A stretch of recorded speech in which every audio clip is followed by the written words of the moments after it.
Okay, so today we have Morrissey and Suffer the Little Children. Now, this song is, of course, originally by Buffy St. Marie, and we got Morrissey's take on it here from California Sun. But Suffer the Little Children, I automatically think about Suffer Little Children, the Smiths song, so that comes to mind, and it makes me even more intrigued. And I do want to say I was ready to go to get into this, but all of a sudden my cat ran in with a mouse, and I didn't feel like flushing the mouse, and the mouse was still alive, so I had to go down the street and release it into the woods, and finally I'm back here, so let's get into it, talk about it after. Here we go.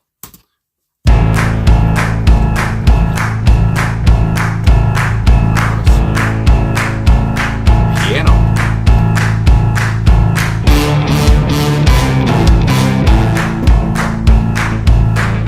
Bouncy as hell.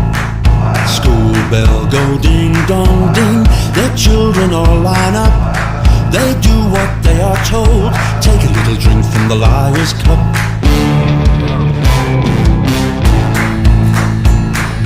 Mama, she don't really care if what they learn is true, or if what they learn is lies. Just get them through the factories, into production, or get them into line. Late in the afternoon, the children all come home. They mind their manners well, their little lives are all laid out.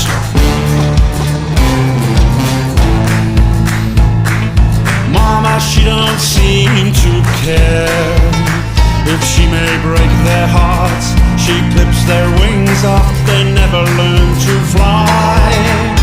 Oh, poor mama needs a source of pride, a doctor's son she'll have, no matter what the cost, to manhood or to soul. Oh, sunshine down brightly, shine down on all the land, shine down on the newborn lamb, the butcher's knife is in his hand.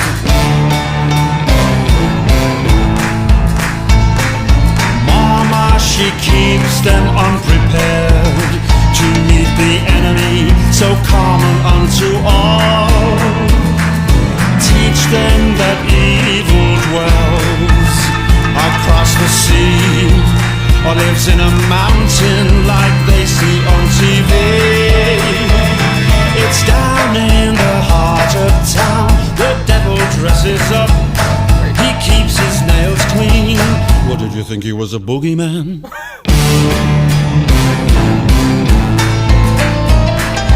Poor mama stuck with sagging dreams, she'll sell a son or two into some slavery that's lucrative and fine. Just teach them not to criticize, say yes to bosses, impress the clients, are teachers of the world, teach them to fake it well.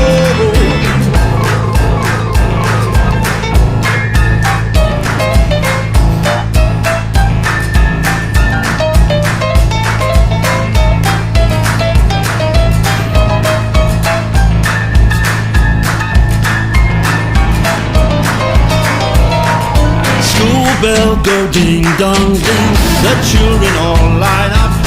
They do what they are told, take a little drink from the liar's cup.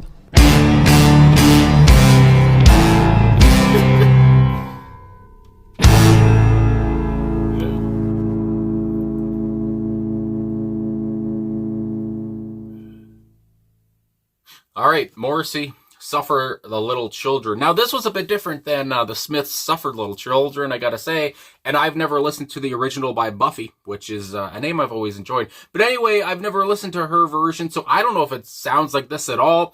I know that, as well, that when Morrissey was putting this together and with his producer, Joe Ciccarelli, they never wanted to, I guess, reinvent songs. They wanted the songs to, because the songs they covered, they said, were great as they were. So they didn't, again, want to reinvent things. So I don't know how much farther he went with this, because this does not sound like this would be what her song was like back in the 60s, but maybe it was, I don't know. But this song had no right being this bouncy and this jaunty. I mean, for such lyrics. I was like, what the hell? I feel like I'm in a saloon. It's just, the hand claps were in there. You got a tuba. I mean, and the tuba obviously is very low. It's very dark, and that can go well with the lyrics here, of course, with the whole dark feeling. But it was just very explosive, though. I mean, the whole song, Morrissey has such swagger here too, and the way, he would almost go a cappella with the whole in the Liar's Cup, and especially near the end of the track there too. Well, I think at the end that was the last thing he said, but I was just taken aback. I don't know. I didn't know what I expected. Again, I think I thought this was going to be sounding a bit more ominous because of the title and because of the whole, and I know the Smiths track has nothing to do with this, but I was just thinking of that title there, Suffer Little Children, and how dark and everything that was. And we're talking about the Moors, the deaths and Myra Henley and all that stuff in that song. But again, this is so different and just so bouncy. I just couldn't get over it. I mean, you had the jangly piano, that was, continuous on and on. I mean, throughout the whole thing, that deep, resonant, dun, dun, dun, dun. But then at different points there, the piano would become, again, more jaunty and a bit of a solo. And again, it gave me a saloon vibe. I don't even know what that means, but it just feels like an old-timey piano riff or whatever was in there. And I was just like, I was like, what the hell is going on? And Morrissey, he had swagger at the yin-yang, like I said, and just his fluctuations and how he would rise up and rise down. And again, with the whole, and the Liar's Cup. I keep saying the same shit, but I mean, it's nuts. Holy moly. And from, as well, I like the acoustic guitar on this track. I feel like an acoustic guitar fit this track very well with what I've already talked about here, with its feeling and with its vibe, as they say.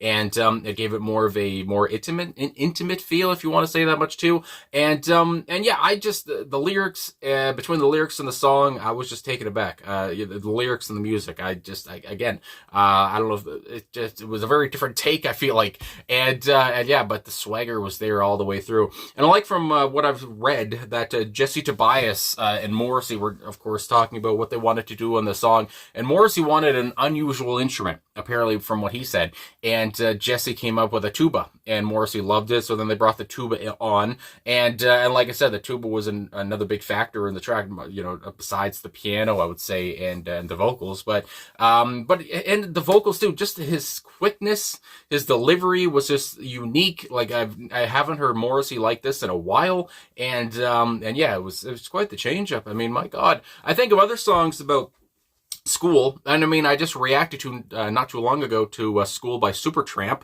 and I think about The Wall from Pink Floyd, Another Brick in the Wall, of course, and I think about, I mean, there's so many different songs that have been talked about and sung about that or talk about school and what goes on there, and and the school system and how it needs to be improved upon and all that stuff. And again, I think about other songs. I think about Barbarism Begins at Home by the Smiths. I think about the Headmaster Ritual. I had to look it up here again to remember the title, but I think about that song as well. And of course, Morrissey had his song, The Teachers Are Afraid of the Pupils, which was more of a, from the point of view of a teacher, of course, and was, I guess, wasn't on the kid's side all the way there, so that was a bit of a different change up. But again, Morrissey's never shied away from this topic, so again, it fit him very well. And that's what I've liked to say, and I have said over many different times of cover songs.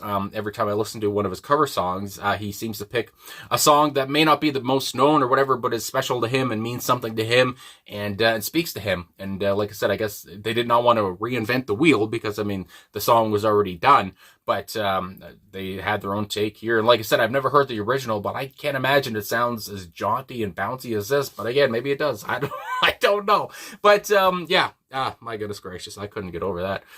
Okay, so again, it just put me in an old-timey vibe, like I'm in the 40s or something. I don't know. That was the kind of era that came to my head. I don't know.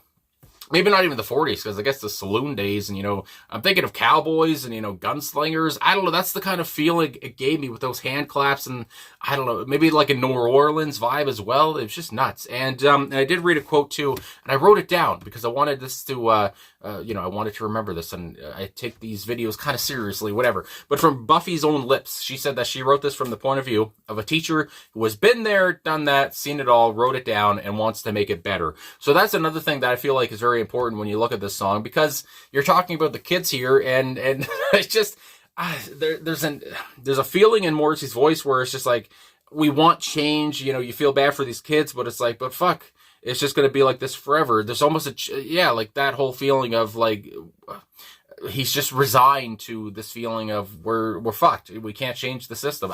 There's that kind of feeling there too. But anyway, that's what Buffy's intention was, and that's where the song comes from. And again, you think about the teachers in this situation, and I'm going off the bat here before I get into the lyrics, but these teachers who were also kids once and went through all this stuff, and it's just a continuous cycle. I mean, these teachers are, you feel bad for these teachers like you do the kids, because these teachers are just doing what they were told, and now they gotta, abuse the children or whatever you say, or keep them in line anyway. And of course, again, this song was written in the 60s. And you used to get the strap and all that stuff. I mean, the stories I've heard from my father, because he's old and he was a student in the 60s. It's just nuts. So anyway, that'll come to mind. So let's get into these lyrics. This song, I don't know, it just has me going. School bell go ding dong ding, and it was just kind of a fun intro. I was like, what? Oh my goodness, we're ding dong ding. I just really enjoyed it. I mean, ding dong, the witch is dead. The children all line up. They do what they were told. I mean, and the bell goes off. Of course, I mean, everyone knows this feeling. The bell goes and you leave your class or go to the next class, whatever. And when you think about it, yeah, the children, they are, what the hell is, I'm trying to think. They know, I mean, my goodness gracious, hold the phone. The bell, the ding dong has conditioned them. That's what I'm trying to say. And they're just conditioned to not even think about anything else. Let's leave. Let's line up. Let's do what we're told. It's just like, ugh, it's murky and it's dark as hell. Take a little drink from the liar's cup. Mama, she don't really care if what they learn is true or what they learn is lies. Just get them through the factories into production or get them into line. It's just like, oh my God, it doesn't matter. Just, they're just little vessels. And they're just going to be factory workers, or they're just going to do this or that. Or they're going to be a doctor. It doesn't matter. They're going to do what we want them to do, as the mama says there, or the dad, whatever. And again, the parents seem to not care what they're taught, of course. And it doesn't matter. Their lives are already figured out. It reminds me, of course, of Making Plans for Nigel by XTC. I mean, these feelings about school and about the system and about parents and whatever, it's nothing new. I mean, obviously many songs have been written about it. Again, this one being from the 60s. But yeah, it's dark and it's ominous. I mean, my God. But again, it's a jaunty ass tune. Holy moly. Late in the afternoon, the children all come home. They mind their manners well. Their little lives are all laid out. It's just their little lives are all laid out. You just feel bad for this child, of course, because they're little and they're innocent and all this stuff, but they got to listen and they don't have any other choice. Mama, she don't seem to care. Again, Mama does not give a crap if she may break their hearts. She doesn't. There's no feelings. There's no love, really, you feel, coming from the mother to the child. And it's just, my God. She clips their wings off. They never learn to fly. Again, they don't have the chance to fly. That's not the point of life, according to the mama and the papa here. Poor mama needs a source of pride. A doctor's son she'll have, no matter what the cost to manhood or to soul. Again, getting into that part, she wants to feel proud of her child, and she'll only feel that way perhaps in this way if he or the son here is a doctor, or has a job or a profession that maybe other moms will look at and say, well, why can't you be like her son? He's a doctor. And anyway, and that's going to happen whether the son likes it or not. It's just like, holy fuck. And of course, these are real, true stories. I mean, especially from back in these times of, you were going to be a doctor, or you were going to be whatever your parents wanted you to be, whether you liked it or not. My God, an engineer. I mean, I think about all these things, and I think about stories I've heard from my own friends. I mean, my God. Third verse. Sunshine down brightly shine down on all the land, shine down on the newborn lamb. The butcher's knife is in his hand. Holy moly. Mama, she keeps them unprepared. And that's the point. Keep them unprepared, keep them scared, keep them afraid. I mean, holy fuck. To meet the enemy so calming unto all. Teach them that evil dwells across the sea or lives on the mountain like they see on TV. And again, keep them afraid, like I just said, that there's the devil or there's evil, and maybe there isn't, but at the same point, keep them afraid of their surroundings or whatever, wanting to go home, wanting to be controlled. I mean, holy moly. Fourth verse, the last one. It's down in the heart of town. The devil dresses up. He keeps his nails clean. What did you think? He was the boogeyman? And when Morrissey said that, he was a boogeyman, it's just like, what is happening? I just loved his take on the vocals. So poor mama stuck in sagging dreams. She'll sell a son or two. It's just, again, the children to her don't mean nothing. Anything. Into some slavery that's lucrative and fine. She just seems to want, again, to be proud. She wants money, or, I mean, my God, just teach them not to criticize. And that's another big point here. Don't criticize. Just do what you're told. Don't ask questions. Say yes to bosses. Impress the clients. Again, that's the whole point. You're just a child, and then you're going to go on to be working at some kind of job. and you're supposed to impress the bosses and get the money and not live life any other way. Have teachers of the world teach them to fake it well. And then you have the outro with school bell goes, and then the children all line up. They do what they're told. Take a little drink from my liar's cup. And again, like I said, from Buffy's point of view, she said this is from the teacher's point of view. And I think about the teacher. Maybe he's taking the drink of the liar's cup here, and the whole point, because this teacher knows that what she's doing or he's doing, or whatever. I take it from the way of a woman teacher, I guess, but she does not like to do this, or she does not like what she's seeing with these children and making them line up and making them be in line, but she can't do anything about it. She can't really change it herself. How is she going to start a revolution on the education system here? And so she just is in the muck as well. And again, I talked about earlier, you feel bad for these teachers because they went through the same thing, and you might even feel bad, even though this mama in the song is that devil herself. But obviously, again, this is how she was taught as a child. It's a continuous cycle through the song's narrative anyway, and it's just, again, it's black as hell, but I don't. But besides that, the music was not very black. It was fucking jaunty and bouncy and uplifting as hell again. So I was just taken aback the whole way through, and I apologize if I stuttered or I guess repeated lines or whatever, but or repeated what I've already said. But again, I'm just enthusiastic about what I heard, I guess, and just surprised as hell. So I guess that's all I gotta say. So thanks for watching. Thanks for liking, subscribing, commenting. I just can't get over how nuts this was. I don't know. Again, I just like that old-timey feel. At least that's what it gave me. I don't know if that makes any sense to you guys, but again, that old New Orleans feel, and especially with that tuba too. It was just crazy. So anyway, thanks for everything. I'll talk to you guys again soon.